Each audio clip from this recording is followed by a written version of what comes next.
Hi, welcome back to Shereen science and experiment channel. Hi குட்டீஸ், எல்லோரும் எப்படி இருக்கீங்க?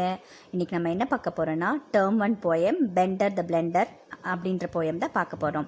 அதுக்கு முன்னாடி நம்ம சேனலில் யாரும் சப்ஸ்கிரைப் பண்ணலைன்னா சப்ஸ்கிரைப் பண்ணுங்க, கீழே இருக்க பெல் ஐக்கானை கிளிக் பண்ணுங்கள். அப்போ தான் நான் போடுற எல்லா வீடியோஸும் உங்களுக்கு நோட்டிஃபிகேஷனுக்கு வரும். வாங்க இப்போ போயமும் பார்க்கலாம். There once was a blender, his name was Bender. ஒரு முறை ஒரு பிளெண்டர் இருந்துச்சான். பிளெண்டர்னா என்ன தெரியுமா? மிக்சர். நம்ம அவர் கிச்சன் லெசனில் பார்த்தோம் இல்லைங்களா? அது பேர் என்னென்னா பெண்டர். ஓகே, கீழே பிக்சர் கொடுத்துருக்காங்க பார்த்தீங்களா? When no one was home, he would come alive and roam. யாரும் வீட்டில் இல்லாத போது அதுக்கு தனியாக லைஃப் கிடச்சிருமா, அதாவது அதுக்கு உயிர் பெற்றுமா. உயிர் பெற்று இங்கேயும் அங்கேயும் உலாத்துமா. கீழே பிக்சரில் பார்த்தீங்களா, கண், வாய், கை எல்லாம் இருக்குது பார்த்தீங்களா? மிக்சருக்கு நல்ல ஜாலியாக ஆட்டம் போட்டுட்ருக்கு பாருங்கள். ஓகே, சரி நம்ம இன்னும் ஒரு தடவை படிச்சிடலாமா? There once was a blender, his name was Bender. When no one was home, he would come alive and roam. நம்ம ரைமிங் வேர்ட் பார்த்துடலாம். நான் ரெட் கலரில் அண்டர்லைன் பண்ணது எல்லாமே ரைமிங் வேர்ட் தான். உங்களுக்கு புரியணுன்றதுக்காக தான் ரெட் கலரில் அண்டர்லைன் பண்ணியிருக்கேன். நீங்கள் போயம் எழுதும் போது இந்த மாதிரி அண்டர்லைன் பண்ணக்கூடாது. ஓகேவா? Blender, bender, Blender, bender, same sound but different spelling. அதுதான் ரைமிங் வேர்ட். சவுண்டு சேமாக இருக்கும், ஆனால் ஸ்பெல்லிங் டிஃப்ரெண்ட்டாக இருக்கும். பிளெண்டர்னா மிக்சர், பெண்டர்னா அதனோட பேர். நெக்ஸ்ட்டு பாருங்கள், ஹோம், ரோம், ஹோம், ரோம். ஹோம்னா வீடு, ரோம்னா அங்கேயும் உலாத்துறது, சுற்றுறது. ஓகேவா? All his friends would be there soon. The knife, the fork and the spoon. Once mixer வந்து ஜாலியாக ஆட ஆரம்பித்த உடனே அவங்க எல்லா ஃப்ரெண்ட்ஸும் சீக்கிரமாக மிக்சரோடு சேர்ந்து வந்துடுவாங்களாம். சூன்னா சீக்கிரமாக வந்துடுவாங்களாம். யார் யாரெல்லாம்? The knife, the fork and the spoon.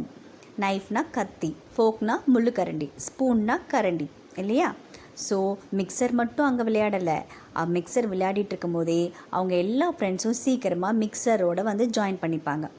They would gather around and run all over the ground. அவங்க எல்லாரும் ஒன்றா சேர்ந்து அந்த தரையில் ஓடி பிடிச்சி விளையாடுவாங்களாம். ஓகேவா? They would gather aroundனா எல்லாரும் ஒன்றா சேர்ந்து, run all over the ground ஓடி பிடிச்சி அந்த தரையில் விளையாடுவாங்க. ஓகே, ஸோ இன்னொரு time படிச்சிடலாம். All his friends would be there soon. The knife, the fork and the spoon. They would gather around and run all over the ground. Rhyming word பார்த்தலாம். Soon, spoon. Soon, spoon. Soonனா சீக்கிரம், ஸ்பூன்னா கரண்டி. Sound சேமாக இருக்குது பாருங்கள். Spelling டிஃப்ரெண்ட்டாக இருக்கும், மீனிங்கும் டிஃப்ரெண்ட்டாக இருக்கும். செகண்ட் பாருங்கள், அரவுண்ட், கிரவுண்ட். Around, ground. அரவுண்ட்னா சுற்றிலும் அர்த்தம், கிரவுண்ட்னா தரை. Okay, so around, ground. Sound சேமாக இருக்கும், பட் ஸ்பெல்லிங் டிஃப்ரெண்ட்டாக இருக்கும், மீனிங்கும் டிஃப்ரெண்ட்டாக இருக்கும். அதுதான் rhyming words. Soon everyone is glum, hearing the car-Vroom, vroom. எல்லாரும் முகத்துலேயும் ஒரு சோர்வு வந்துருச்சான்.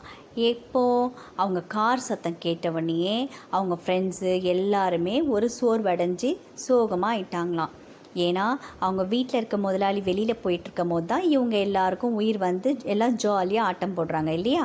இப்போ அந்த வீட்டோட ஓனர் வரும்போது கார் சத்தம் கேட்டவுடனே அவங்க எல்லாரும் அவங்கவுங்க இடத்துக்கு போயிடணும் இல்லையா? They have to draw the line. They have to draw the line and wait until next time. They have to draw the line. இதுதான் லிமிட். இதுக்கப்புறம் விளையாட முடியாது. இதுக்கப்புறம் விளையாடுறது ஆபத்து இல்லையா? ஸோ அதான் they have to draw the line and wait until next time. And wait until next டைம்னா மறுபடியும் அந்த ஓனர் எப்போ வெளியில் போகிறாங்களோ அப்போ மறுபடியும் இதே மாதிரி ஆட்டம் போடுறதுக்காக வெயிட் பண்ணுவாங்கன்னு அர்த்தம். ஓகே, இப்போ ரைமிங் வேர்ட்ஸ் பார்த்துடலாம். glum, room, glum, room. Same சவுண்டாக இருக்குது. க்ளம்னா சோர்வு அடைகிறது. ஓகே, ரூம்னா அந்த காரோட சவுண்டு. நெக்ஸ்ட் பாருங்கள், லைன், டைம். Line, time. லைன்னா அதோட முடிவு பெறுறதுன்னு அர்த்தம். இந்த இந்த இந்த போயமில் இந்த லைன்னா அதான் அர்த்தம். ஓகே, அதோட லிமிட் அப்படின்னு அர்த்தம். டைம்னா நேரம். Okay, line, time, line, time. Okay குட்டீஸ், இந்த போயமை ப்ராக்டிஸ் பண்ணுங்கள். தேங்க்யூ. நம்ம நெக்ஸ்ட் வீடியோவில் சந்திக்கலாம்.